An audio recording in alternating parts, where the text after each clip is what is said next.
আসসালামু আলাইকুম everyone, Tania paint and blog চ্যানেলে আপনাদেরকে অনেক অনেক শুভেচ্ছা ও স্বাগতম। আজকে আবার একটা নতুন ভিডিও নিয়ে আপনাদের সামনে উপস্থিত হয়ে গেলাম।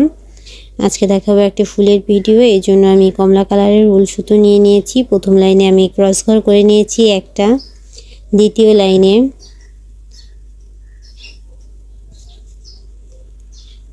বাম দিক থেকে দুইটা ঘর বাড়িয়েছি, ডান দিক থেকে দুইটা ঘর বাড়িয়ে ঘর নিয়ে নিলাম মোট 5টা। 3 নম্বর লাইনে আমি ঘর নিয়ে নিব 3টা, বাম দিক থেকে একটা ঘর কমাবো, ডান দিক থেকে একটা ঘর কমাবো। 4 নম্বর লাইনেও আমি ঘর করে নিব 3টা, বাম দিকের এবং ডান দিকের লেবেল সমান থাকবে।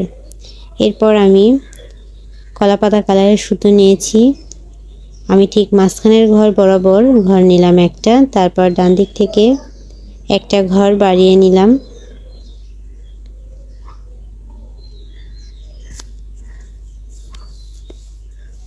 আবারও ডান দিক থেকে একটা ঘর বাড়িয়ে এভাবে করে 3টা ঘর নিয়ে নিলাম।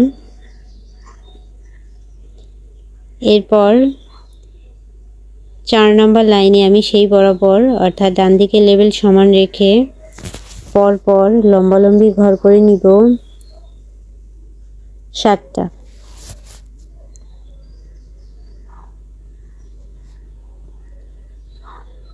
সাতটা ঘর আমি তুলে নিচ্ছি। এরপর ঠিক তার উপরে বাম দিক থেকে একটা ঘর বাড়িয়ে নিলাম। দর্শক যারা আমার চ্যানেলটি এখনও সাবস্ক্রাইব করেনি তারা আমার চ্যানেলটি সাবস্ক্রাইব করুন এবং পাশে থাকা বেল আইকনটি ক্লিক করে অল করে দিন। এর মাধ্যমে যখনই আমি নতুন নতুন ভিডিও আপলোড দিব এর নোটিফিকেশন আপনারা সবার আগে আপনাদের ফোনে পেয়ে যাবেন।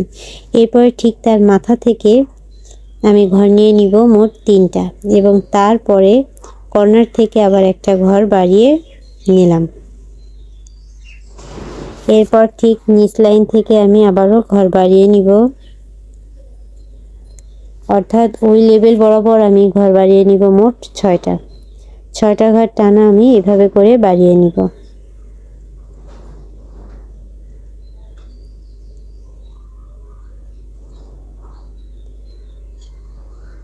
এরপরে আমি পাতার কাজ করব।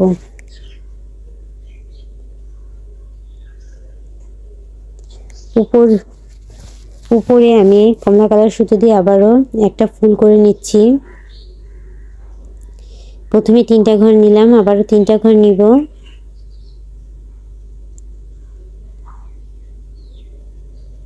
তারপরে বাম দিক থেকে একটা ঘর বাড়াবো, ডান দিক থেকে একটা ঘর বাড়িয়ে ঘর নিয়ে নিব মোট 5টা।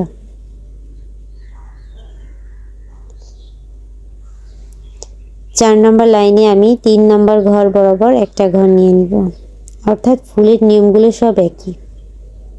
আশা করি ভিডিওটি ভালো লেগেছে।